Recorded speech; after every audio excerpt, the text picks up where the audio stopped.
साथियों को मेरा जय भीम हुल जोहार।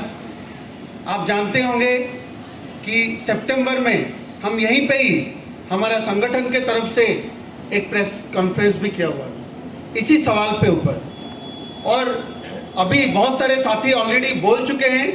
मैं इसी बात को ही समेटने की कोशिश करूंगा 10 मिनट में। मेरा जो समझ है, ये एंटी डिस्प्लेसमेंट मूवमेंट और स्टेट रिप्रेशन, इसको मैं 3 तरीके से देखता हूँ। ये लड़ाई मूल निवासी समाज को वनवासी करने के लिए है। ये लड़ाई मूल निवासी समाज को वनवासी करने के लिए। वनवासी का मतलब क्या है? वनवासी का मतलब फॉरेस्ट ड्वेलर्स है, जो जंगल में रहते हैं, जो जंगल का मालिक है, उसको फॉरेस्ट ड्वेलर बनाया जा रहा है, और जो शहर में रहते हैं उसको स्लम ड्वेलर्स बनाया जाता है। यही वनवासी का कॉन्सेप्ट है। ये कॉन्सेप्ट ब्राह्मणवाद से आया है, ये कॉन्सेप्ट मनुस्मृति से आया है, ये कॉन्सेप्ट आरएसएस उड़ीसा में, झारखंड में, छत्तीसगढ़ में जो वनवासी कल्याण आश्रम के नाम पे गांव-गांव चला रहे। दूसरा मेरा पहलू है, डिस्प्लेसमेंट का मतलब क्या है? मेरे लिए डिस्प्लेसमेंट का मतलब सिर्फ जमीन नहीं है। मेरे लिए डिस्प्लेसमेंट का मतलब 5 फैक्टर है।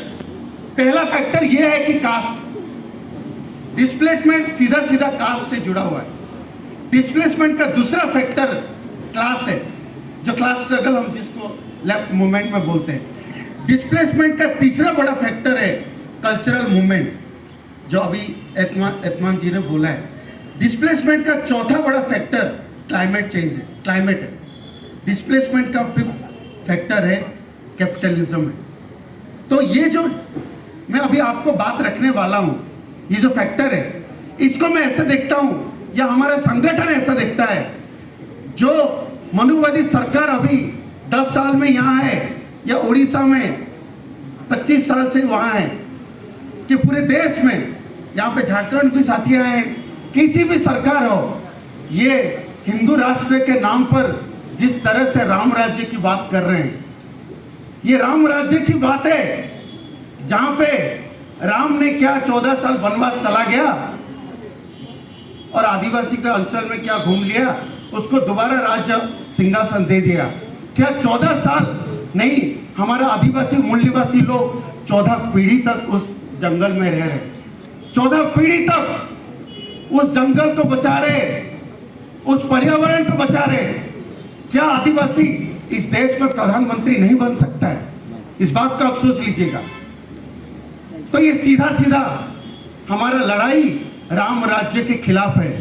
जो राम राज्य की सरकार बोल रहा है, ये राम राज्य नहीं है, ये ब्राह्मण राज्य है, ये ब्राह्मण शासन है। इस बात को आपको समझना पड़ेगा, क्योंकि राम राज्य में आदिवासी सबरी के झूठा फल खाके हमें बेवकूफ मत समझाइए। हम बिरसा के मानने वाले लोग, अंबेडकर को मानने वाले लोग, हमें राम राज्य नहीं चाहिए, हमें ग्राम राज्य चाहिए, ग्राम सभा की राज्य चाहिए। इस बात का समझ लीजिए। मैं आपको छोटा सा एग्जांपल देता हूं। डिस्प्लेसमेंट की बात आ रहा है, जो मैं कास्ट और क्लास को जोड़ना चाहता हूं। 2017 की बात है, ये मेरा निजी अनुभव है। 2017 में हमने भुवनेश्वर में स्लम ड्वेलर्स का एक आंदोलन किए थे। वहां पे एक सवर्ण साथी आए थे, बहुत बड़े हमारा भुवनेश्वर के साथी हैं। उनका हमने कई बार समझा के थक गए कि कास्ट और क्लास अलग अलग चीज है। तो जैसे ही वो आंदोलन स्लम ड्वेलर्स का खत्म हुआ, तो एक भिखारी आके हमें, हमारे जो साथी थे, हम लोग थे, इस बात से आप समझ जाएंगे कि वो आके हमें भीख मांगा। हमने ये कहा कि हम भीख क्यों देंगे, आपको तो पहले से भी देते हैं, क्योंकि हम उनको जानते हैं।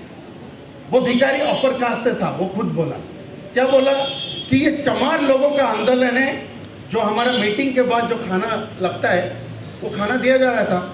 वो भिखारी ने खाना नहीं खाया, उसने बोला कि चमार लोगों का आंदोलन है, मैं ये खाना नहीं खाऊंगा, आप मुझे 5 रुपए दे दीजिए, 10 रुपए दे दीजिए। तो इस बात को समझ लीजिए, एक भिखारी का भी जाति होता है, ये मैं कहना चाहता हूं। और इस देश में जब हमारे आदिवासी को राष्ट्रपति बनाया गया, उसको भी इस राम राज्य में इस हिंदू राष्ट्र के नाम पे उसको गंगा जल पे शुद्ध किया गया। तो आप कितना भी बड़े बन जाइए, कास्ट एक बड़ी फैक्टर है। आज हमारा एक और एग्जांपल दूंगा, जो कास्ट डिस्प्लेसमेंट हो रहा है कास्ट के नाम पर। उड़ीसा में संबलपुर में वहां पे समलेई योजना, वहां पे एक समलेश्वरी मंदिर है। नवीन पटनायक ने बोला है, जैसे हिंदू राष्ट्र के नाम पे मोदी सरकार जिस नक्शे कदम पे चल रहा है, नवीन पटनायक भी उसी नक्शे कदम पे चल रहा है। ये राम मंदिर निर्माण करके ये वोट मांग रहे, वो भी जगन्नाथ मंदिर, समलेश्वरी मंदिर को निर्माण करके वोट मांग रहे। आपको जानकर हैरान होगा कि उस समलेश्वरी मंदिर को बनाने के लिए या उसको एक्सटेंशन करने के लिए दलितों का जो पीढ़ी दर पीढ़ी उस जगह पे रह के आए, और जो समलेई वहाँ पे किंगडम था, उन्होंने उस दलित लोगों को लेके आया था कि ताकि उस एरिया में वो उस रहे और वो जो उनका वृत्तिगत काम है करे। लेकिन इस प्रोजेक्ट को एक्सटेंशन करने के लिए उस दलितों को जो पीढ़ी दर पीढ़ी वहाँ रह के आए हैं, उनको हटा दिया गया। ये स्लम डवेलर्स की सिर्फ बात नहीं है, क्योंकि वो स्लम डवेलर्स दलित थे और उसी जगह पे उस मंदिर के जो पुजारी थे, सरकार ने उसको मार्केट रेट के 4 गुना से ज़्यादा कॉम्पेंसेशन दिया है। इस बात को आप समझिए। ये मैं कहना चाहता हूँ, जिस दिन इस आदिवासी राष्ट्रपति बना है हमारा उड़ीसा से शिक्षा मंत्री धर्मेंद्र प्रधान भी है, रेल मंत्री अश्विनी वैष्णव भी है, आरबीआई गवर्नर शक्तिकांत दास है। आपको पता है ये क्यों है? इसलिए है क्योंकि उड़ीसा के या आसपास जो हमारा आदिवासी दलित का वोट बैंक को साधने के लिए, उसी के जस्ट जिस दिन आदिवासी को राष्ट्रपति बनाया गया, कुछ ही दिन के बाद अमित शाह और नवीन पटनायक ने डिक्लेयर किया 70,000 करोड़ का नया माइनिंग उस जगह पे डिक्लेयर किया जहां पे